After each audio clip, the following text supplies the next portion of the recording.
Hola Daniela, bienvenida en Resonancia. Este es el podcast de Cosmos Schools para familias curiosas que están en Cosmo, para familias de toda la ciudad, del país, de cualquier parte del mundo que nos quieran escuchar. Bienvenida, ¿cómo has estado?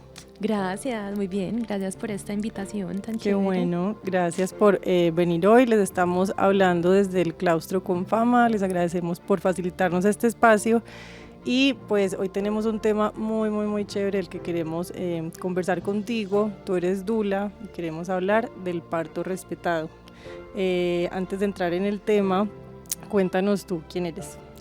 Bueno, mi nombre es Daniela Marmolejo, yo soy Dula. Las Dulas somos personas que nos entrenamos y nos certificamos, nos formamos para dar apoyo informativo, educativo, físico, emocional a la mujer y su acompañante o a la mujer y su pareja durante la gestación, el parto, el posparto, algunas veces incluso desde la preconcepción y en algunos casos incluso hasta la lactancia. Todo depende como de la formación de la persona, pero eso básicamente es una dula.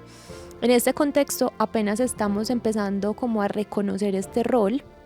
Es mucho más conocido en Estados Unidos, en Canadá, en Australia, Nueva Zelanda, Europa del Norte. En Latinoamérica yo creo que en los últimos 10 años es que el rol ha estado creciendo más y por eso para algunas personas de pronto pues no han oído el término o tienen hijos que están alrededor de los 10 o 12 años y dicen no, en mi época pues esto no se hablaba. Y también me gusta hacer esa claridad es porque tienden a confundirnos mucho con parteras. Y Claro. las dulas no somos parteras, las dulas no recibimos el bebé, las dulas no nos involucramos en la salud puntual y directamente ni de mamá ni de bebé. Yo creo que, bueno, eso será otro podcast, pero la partería se ha fragmentado y nosotras asumimos un pedacito de lo que podría ser. En ese caso o en ese orden de ideas, entonces nosotras hacemos equipo, ya sea con el personal de la salud, con médico general, obstetra, quien vaya a atender el parto en una clínica, o también hacemos equipo con la partera según el contexto pues, de la mujer o las preferencias. Entonces ese es el rol de las dulas. Fascinante que nos cuentes sobre esto porque recientemente, en los últimos años, más mujeres de la ciudad y del país se han atrevido a buscar los servicios de las dulas, acompañarlas en la medida en la que también creo yo hay más conocimiento de las prácticas de cuidado que hay para la mujer y sobre todo para las familias desde esa primera etapa que tú nos cuentas, que es desde la gestación o incluso desde antes. Y sí me causa mucha curiosidad, o sea, ¿desde cuándo en Colombia empiezan las dulas también como a ejercer más su práctica? Hace 10 años yo creería que en Colombia las dulas están ejerciendo, pero creería yo que más o menos en los últimos 5 años, también coincidiendo con toda esta llegada de la ola feminista que creo que nos llega mucho de Europa, sobre todo Europa del Norte, las mujeres se han hecho mucho más cargo de sus cuerpos, de sus procesos. Hay una gran necesidad de volver como al origen, a lo natural, no solamente en la alimentación, en la nutrición, en los hábitos, sino también en el parto. Entonces ha venido un gran interés y curiosidad por parte de las mujeres de decir, venga, no queremos tantas cesáreas, como así que la única forma de tener a mi bebé es una cesárea, y como así, yo quiero parir, y un montón de mujeres deseando nuevamente retomarlo, porque tristemente en Latinoamérica hemos tenido altas tasas de cesáreas en los últimos años, mucho, muy por encima de lo que recomienda incluso la Organización Mundial de la Salud. Entonces creo que ha venido también más desde la necesidad de las mujeres y por eso también ha hecho que nosotras tengamos ese rol mucho más activo. Bueno, ahora te quiero preguntar por el parto respetado, por el concepto, porque escuchamos esta palabra, parto respetado, y pues eso nos hace pensar en, bueno, pues si este es el parto respetado, entonces, ¿qué ha significado todo este tiempo el parto? ¿Cuáles son esas diferencias y cómo ahorita entonces se está viviendo el parto respetado en nuestro país? Esa pregunta me encanta, porque sí, como tú dices, si hablamos de parto respetado, se asume o se entiende que hay otra forma contraria, ¿cierto? ¿Cuál es la necesidad entonces de ponerle ese apellido de respetado al parto?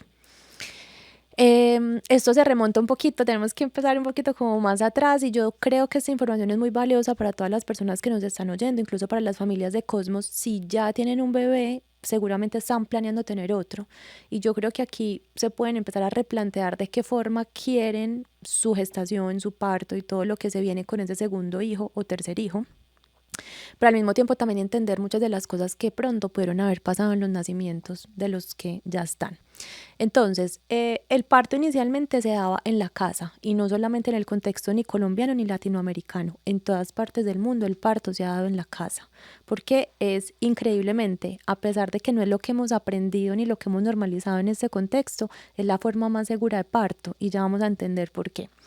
Tanto es así que incluso yo me formé como doula en Holanda y en Holanda todavía los partos son en casa y se le ofrecen a las mujeres, el mismo Estado, el mismo sistema de salud le ofrece a las mujeres la primera opción de parto en casa para una mujer claramente que tiene una gestación de bajo riesgo, que eso es el 98% de las mujeres. Entonces vemos estos países desarrollados, Finlandia, Noruega, bueno, de ahí para arriba, incluso Canadá, en Reino Unido, Australia, que todavía se le ofrece a las mujeres esta opción. Y aquí en Latinoamérica, yo creo que muy inspirados por ese modelo de desarrollo de Estados Unidos americano, pues el parto migra de la casa a la clínica. Y entonces cuando eso pasa, el parto parece que se vuelve una patología y parece que se vuelve una emergencia y entonces entra casi que al mismo nivel de una cirugía de corazón, que una intervención, ¿cierto? Seria médica. Y eso hace que entonces el parto se vea embebido en un montón de protocolos que no son necesarios y que además se va volviendo, y por ahí hay muchos videos, podcasts y libros sobre esto, un negocio. El parto se vuelve un negocio, sobre todo en países donde la salud es privatizada. Entonces, pues esto hace que entremos en un exceso de intervenciones en el parto. Y esto hace que el parto pierda su sacralidad, pierda su importancia, pierda su intimidad, pierda un montón de cosas. Incluso las mujeres van a la clínica, cuando el parto pasa de la casa a la clínica, y ya no van con acompañante. Se les impide, por ejemplo, que haya un acompañante. Todavía hasta hace 30 años en Colombia, por ejemplo, el acompañante no entraba al Claro, o parto. sea que esa condición también de soledad de la maternidad podría decirse que empieza desde ese Claro. lugar de tengo que ir a parir sola en esos Claro, casos. Ujú. exacto. Y que además entonces, pues si tú vas a parir en tu casa, no hay un sistema colapsado, ¿cierto? Porque en tu casa no hay 7 haciendo fila para parir. En tu casa estás pariendo tú y vas a tus tiempos, a tus ritmos. Cuando entramos entonces a un sistema de salud, el sistema de salud empieza a colapsar, porque entonces empieza a ver que no llega una, llegan 7, llegan 10, llegan 15 partos en una hora. Y entonces, en nombre de tener un sistema colapsado que no podemos permitir que se colapse, pues más intervenciones todavía, porque necesitamos que salgamos de esto rápido, y eso hace que tengamos más cesáreas, más abusos de medicamentos. Esto hace que además haya unas consecuencias a nivel físico, emocional, tanto en mamá como en bebé, y ahí es donde empezamos a hablar de un término que es violencia obstétrica. Partos altamente intervenidos de forma innecesaria, muchas veces promovidos por sistemas que no son eficientes y colapsan en la atención del parto, muchas veces porque es un negocio, y muchas veces pues porque simplemente ya lo perpetuamos, ¿cierto? Claro, Ese ya cambio en la historia se dio y pues a nosotros nos tocó, fue como una realidad de pues así son los partos. No, pues uno va a sí, la una clínica, de eh, tramitología. claro, despachan a esta, despachan a la otra, entran a la cirugía y pues así nacemos. Entonces creo que hemos perpetuado eso, y lo hemos perpetuado incluso desde la educación que se recibe en las escuelas de obstetricia. Entonces llega el parto respetado, que no es ni una moda ni una novedad, porque no nos estamos inventando absolutamente nada, sino que es el rescatar el parto fisiológico.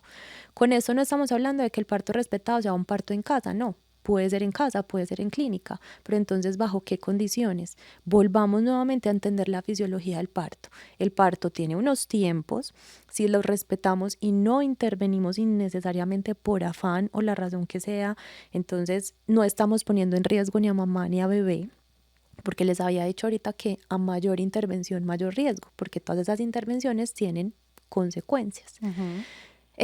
Volvamos entonces a darle ese poder a la mujer, que la mujer no crea que parir es ir a acostarse en una cama, seguir indicaciones del personal de la salud, ser una persona obediente y que le van a sacar a su bebé, sino todo lo contrario, una mujer que puede tomar decisiones, una mujer que puede elegir y que ella misma puede parir a su bebé. A los bebés no los sacan, las mujeres parimos a los bebés.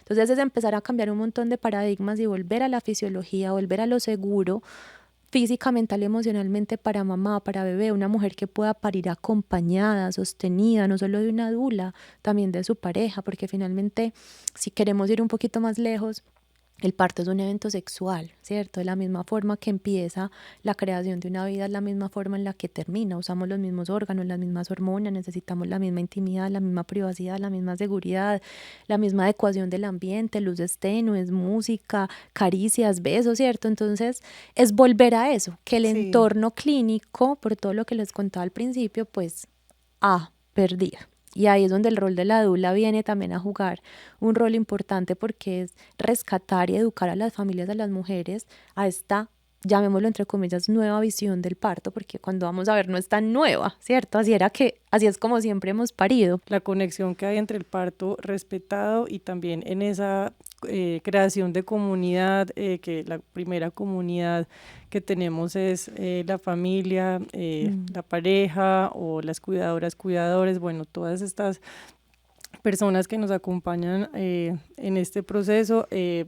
Podemos hablar de comunidad, aunque también podemos hablar mucho de soledad. Hay mujeres Mm. que deben pasar por esta situación sola, incluso hasta en procesos de separación, de divorcio. Entonces creo que hay una opacidad. A veces creemos que hay un solo modelo, que hay una Mm. sola imagen de esta mujer que va a la clínica pare y que ya ahí empieza una historia familiar, pero sabemos que son múltiples las situaciones. Entonces, pues con esto te quiero preguntar es, em, ¿qué conexión hay entre este parto respetado y lo que sigue en la historia de esa familia, Mm. en la historia de la crianza y sobre todo también en la historia de una crianza que puede ir acompañada incluso por una gestación simultánea? Porque Claro. sabemos que también hay una tendencia por tener la segunda hija o el segundo hijo al cabo de 2 años del primero nacido, Ujú. pues en el caso de las familias que deciden tener más Ujú. hijos. Pero bueno, cuéntanos un poco de todo esto que te acabo de preguntar. Me encanta esa pregunta porque además el parto respetado se basa en el cuidado, pero el cuidado real y en todo sentido inicialmente de la mujer, porque sabemos que si cuidamos a la mujer ya indirectamente estamos cuidando de bebé. Y es un cuidado integral, porque a veces también, digamos, en las clínicas nos venden esa idea como de, pues estamos cuidando de ti porque tienes un monitor puesto, estamos cuidando de ti porque te ofrecemos una epidural. Es como, ok, yo también quiero y necesito eso tal vez, pero quiero un buen trato, pero quiero empatía, quiero que me escuchen en mis necesidades y en mis preferencias. Entonces creo que el parto respetado parte de poner a la mujer, al bebé, a la familia en el centro del proceso y prácticamente decirles, vengan. ¿Ustedes qué quieren? ¿Ustedes con qué se sienten cómodos? Y ahí empieza un poquito esto que tú dices de esa creación de comunidad, ¿cierto? Eso no es un tema solo de la mujer, eso también es un tema de la pareja. Y la importancia de que la pareja esté en ese acompañamiento a la gestación, pero sobre todo en ese acompañamiento al parto, ejerciendo un rol activo, porque además de ese otro lado nos han pintado, y Hollywood no ayuda mucho, en que ¿a qué va el parto del hombre? Pues a desmayarse, ¿cierto? Y se vuelve hasta chiste, pero eso es una invalidación también al mismo tiempo y una infantilización de lo que es la figura de esa pareja, independientemente del género, pero de ese acompañante ahí y de lo que eso representa en esa creación de ese hogar, de esa comunidad, de esa integración de esa familia. Yo siempre digo que en el parto no nace un bebé y hay gente que dice, claro, nace una mamá y yo diría, es que nace una familia. Ese es el día más importante de la vida de las tres personas. Entonces yo diría que el parto respetado promueve, ¿cierto? Por ejemplo, primero promueve ejercer una paternidad temprana, porque la paternidad no comienza cuando ya sale la enfermera con tu bebé, te lo entrega, sino pasando cada contracción con tu pareja, por ejemplo. ¿Y tú qué vas a hacer? ¿Y cómo la vas a soportar? ¿Y cómo la vas a apoyar? Haciendo el viaje Haciendo el juntos. viaje Ujú. juntos, así como empezó este viaje, así va a terminar, ¿cierto? Y es poder darle herramientas también a ese acompañante para que haga masajes, por ejemplo, en términos del acompañamiento y soporte físico, que sepa transmitir tranquilidad, que sepa coordinar ciertos temas logísticos que la mujer no se va a poder encargar ni en ese momento ni después. Bueno, es como darle todo un rol, ¿cierto? A ese papá o a esa mamá en caso de que sea pues una pareja del mismo sexo. Y digamos que lo otro que hablábamos de la comunidad y de cuidar la salud mental de la mujer es que el parto respetado busca que al final la mujer sienta que tuvo una experiencia de parto positiva, es decir, no solamente me fui para mi casa con un bebé sano y ya, sino que me fui sintiéndome feliz, me fui sintiéndome poderosa, me fui sintiéndome capaz, porque el parto es un rito de paso que está diseñado para que sea intenso, claro, por supuesto, pero lo intenso no le quita lo poderoso y se puede vivir de esa forma si solo si se ha preparado a la familia, a la pareja para vivirlo de esa forma. Toda esta mujer, después de vivir una experiencia de parto respetada y positiva, sintiéndose muy capaz de hacerse cargo de su cría, y eso hace que tengamos mayor éxito en la lactancia, por ejemplo, y eso hace que esa mujer tenga una salud mental estable para hacerse cargo de su bebé.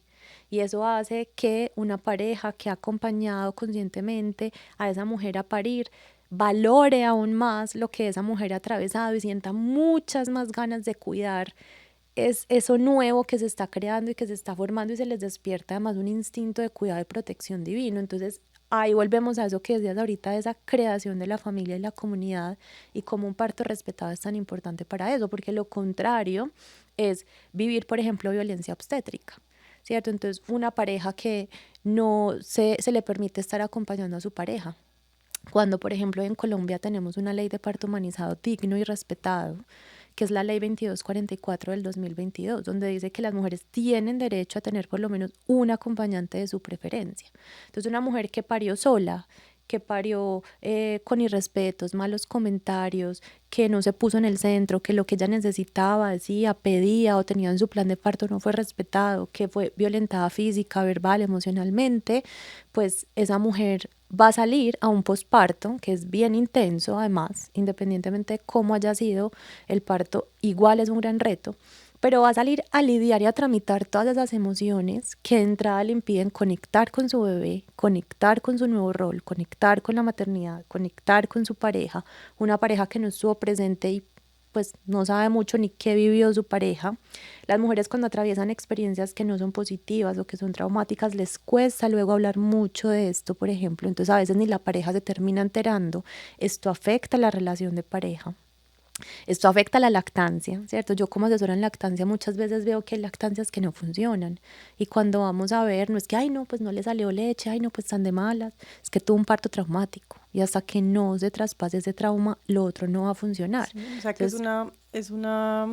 desde el parto y desde la gestación hay una formación de carácter también de esa familia que también va a dar pistas de cómo van a pasar de pronto estas otras etapas de su vida, como la crianza y bueno, y la bienvenida a otro hijo. Yo quiero pasar a otro tema, porque no quiero pues pasarlo por alto. Tiene que ver con el sistema de cuidado, que ya no es solo, que no solo está a cargo, digamos, que del sistema de salud y de la familia, sino que tiene que ver también con la sociedad en general, y es un poco pues desde lo económico, pero el 22 de julio se celebró el Día del Trabajo Doméstico y de Cuidado Remunerado y No Remunerado. En Colombia representa el 20% del PIB actualmente, y pues sabemos que es una fuerza de trabajo altísima. Entonces me parece importante preguntarte de qué manera crees tú que se pueden promover como esas prácticas de cuidado en el acompañamiento que has hecho. Pues entiendo que has acompañado a alrededor de 300 familias.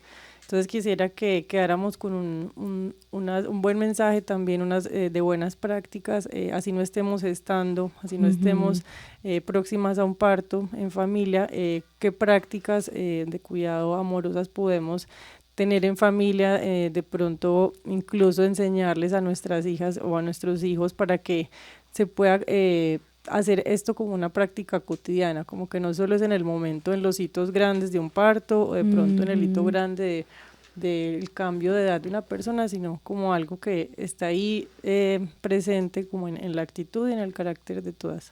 Cuando como sociedad entendamos qué es la maternidad realmente, es que nos vamos a poder cuidar. A mí me parece increíble como esa falta, sobre todo empatía, y yo creo que aquí es un llamado a la empatía. Si todos pasamos por un útero, si a todos nos cuidó una mujer, mamá biológica o no, pero que era tu figura materna, te cuidó una fiebre, te cuidó un llanto, te enseñó a amarrarte los zapatos, te dio la comida, o sea, todos sabemos que es maternar, ¿cierto? No nos vamos a hacer los locos, ¿cierto? Porque No salimos del útero y empezamos a trabajar al otro día en una oficina y se nos olvidó absolutamente todo. Entonces, ¿por qué nos cuesta tanto volvernos a acordar que alguien hizo todo ese trabajo que no es fácil? Como tú ahorita lo decías, es un trabajo no remunerado, que además yo creo que es un trabajo social, porque las mamás y las mujeres, aunque me atrevería a decir que las mamás sostienen la sociedad. Ser mamá es un trabajo social. Entonces yo creo que la medida en que todos como sociedad entendamos eso, vamos a entender que la maternidad no es un asunto solo de quien decidió ser mamá. Yo no soy mamá y si no me dedicara a esto, entendería que yo tengo que también maternar, ¿cierto? Y yo creo que también el mensaje acá es volvamos a ser tribu. Es que se nos olvidó vivir en comunidad. Entonces, si yo tengo una amiga en el trabajo que es mamá, hey, ven, yo te cubro con eso para que puedas ir con tu hijo, con tu hija. Si yo soy jefe, ¿cómo tengo que tener esa mirada hacia esa mujer que está maternando? Ahorita hablabas un poquito del posparto. Y seguramente qué chévere otro momento en el que hablemos de posparto, porque yo soy de las que digo que el posparto dura toda la vida, pero a nivel psicológico el posparto dura, ahorita vamos en que dura 4 años, seguramente en un año nos dicen que 5, 6, así nos vamos a ir yendo, pero psicológicamente ahora nos dicen que 4 años, 4 años en los que hay una poda neuronal, en el que la mujer está a medias y tú tienes que volver al trabajo a los 4 meses, y si tu equipo de trabajo no entiende que tú no estás a full capacidad, que no estás pensando igual, que no hilas las ideas, que todavía estás despistada, pues no va a haber un cuidado por esa mujer porque se le va a exigir trabajar igual que como estaba trabajando antes de ser mamá, por ejemplo.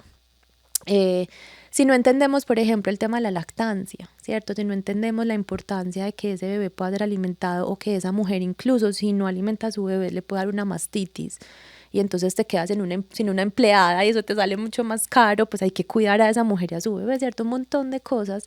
Entonces, ¿cierto, Estefa, que a veces es más lo colectivo para que si esa mujer colectivamente se siente sostenida, puede ir luego al núcleo y seguir promoviendo todo este tema de cuidado? ¿Qué pasa con una mujer que está absolutamente colapsada? Porque en el trabajo, tanto en la gestación como en el posparto, le están exigiendo un montón. Eso hace que se altere su sistema nervioso. Eso hace que llegue a su casa y no pueda conectar con su bebé porque está absolutamente o cargada de trabajo o está alterada, o tenga que trabajar para pagar una niñera y llegar a la casa y darse cuenta que su hijo o su hija ya están dormidos. Pues ¿cierto? No puede haber cuidado al interior si el cuidado no viene desde afuera, es como lo percibo. Igual la pareja, ¿cierto? Las parejas muchas veces tampoco lo pueden llegar a percibir así. Muchas mujeres queremos vivir ese posparto, vivir el tiempo necesario para entender qué está pasando, quiénes somos, volver a nosotras y entender que somos distintas, muy distintas. Y yo creo que al mismo tiempo pues hay otros discursos y deseos, una pulsión muy fuerte también por desplegar una creatividad, por seguir haciendo proyectos, por seguir trabajando. Entonces creo que también hay una postura y una responsabilidad propia nuestra como mujeres de cuidarnos esos tiempos, de cuidarnos el cuerpo, de cuidar también y de saber elegir qué tipo de mamá queremos ser. Entonces creo que es una reflexión colectiva, creo que no tiene una única respuesta, pero que sí es muy importante, como tú dices, pues pensarnos en comunidad.